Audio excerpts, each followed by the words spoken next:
Hari ini, tanggal 20 Oktober 2024, Indonesia memiliki presiden baru, Presiden ke-8 Bapak Prabowo Subianto. Selanjutnya saya sebut sebagai Presiden Prabowo. Sosok seorang pemimpin yang sesungguhnya ditunggu sejak 10 tahun yang lalu. Dan kini akhirnya Allah SWT menjadikan Presiden Prabowo sebagai pemimpin bangsa Indonesia dalam 5 tahun ke depan. Mewarnai berbagai drama, strategi, dan keputusan-keputusan politik yang tidak banyak dipahami,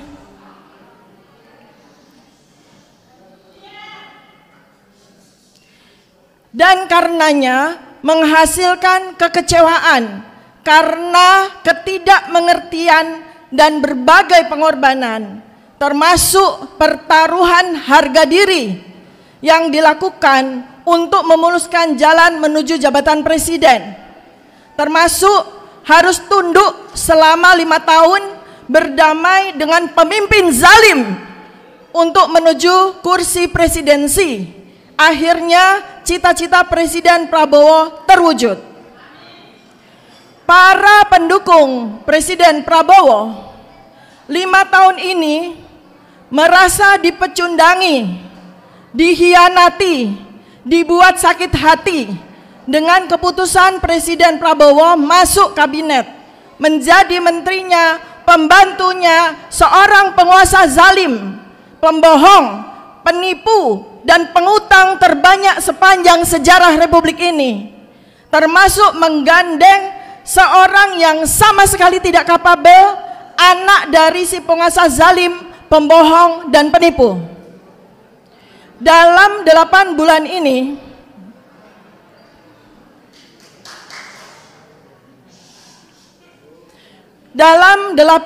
ini, saya mencoba memahami langkah Presiden Prabowo. Mengapa harus memilih Gibran sebagai wakil presiden?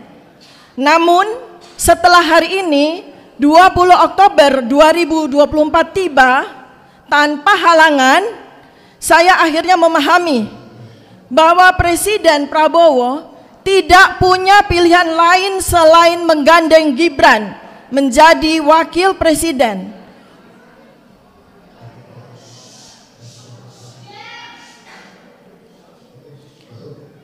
Untuk memastikan dukungan penuh si penguasa zalim mengucurkan dan menggelontorkan dana kampanye dan backup pihak-pihak termasuk lembaga-lembaga terkait dengan pemilihan presiden apabila Presiden Prabowo menjadikan anaknya sebagai wakil presiden.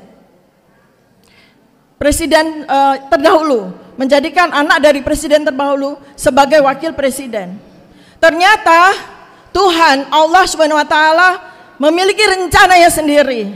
Wa makaru wa makarallah berlaku dalam sebulan ini ketika mencuat akun Fufu Fafa yang selama 10 tahun ini dengan sadis, kejam, keji melontarkan berbagai caci maki, hinaan, risakan, bahkan fitnahan kepada Presiden Prabowo. Begitu keji pemilik akun Fufu Fafa ini bahkan menyamakan Presiden Prabowo dengan binatang landak yang menggelinding, menyamakan Presiden Prabowo dengan binatang yang menggemari makanan kroto, makanan binatang. Bahkan kekejian dan caci maki tidak cukup ditujukan kepada Presiden Prabowo saja, tetapi akun Fufu Fafa ini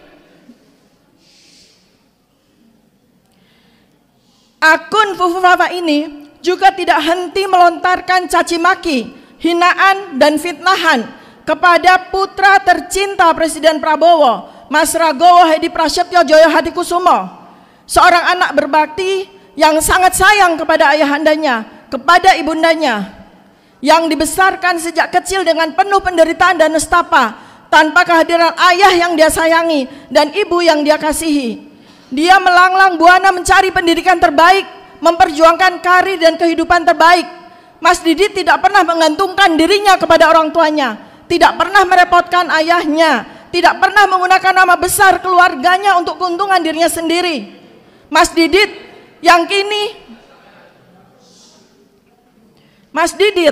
kini dengan karyanya yang menembus dunia internasional tumbuh menjadi seorang dewasa yang membanggakan orang tua, keluarga besar dan bangsa ini. Namun akun Fufu Fafa dengan kejinya melontarkan segala fitnahan yang biadab dan brutal kepada seseorang yang bahkan tidak punya salah apapun kepada dirinya. Kejadian akun Fufu Fafa ini menjadi ujian pertama bagi Presiden Prabowo.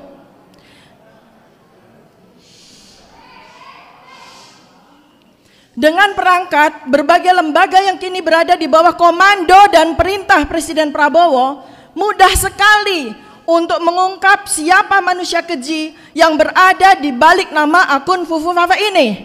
Siapa manusia lancung yang pengecut yang bersembunyi di balik nama akun Fufu Fafa ini. Seluruh rakyat Indonesia sekarang menanti ujian pertama bagi Presiden Prabowo untuk menjaga dan menjunjung martabat, harga diri, kehormatan diri, juga harga diri dan kehormatan keluarga besarnya, termasuk putranya tercinta Mas Didit yang telah dirusak dan dihancurkan nama baiknya oleh akun Fufu Fafa ini. Kami, segenap rakyat Indonesia,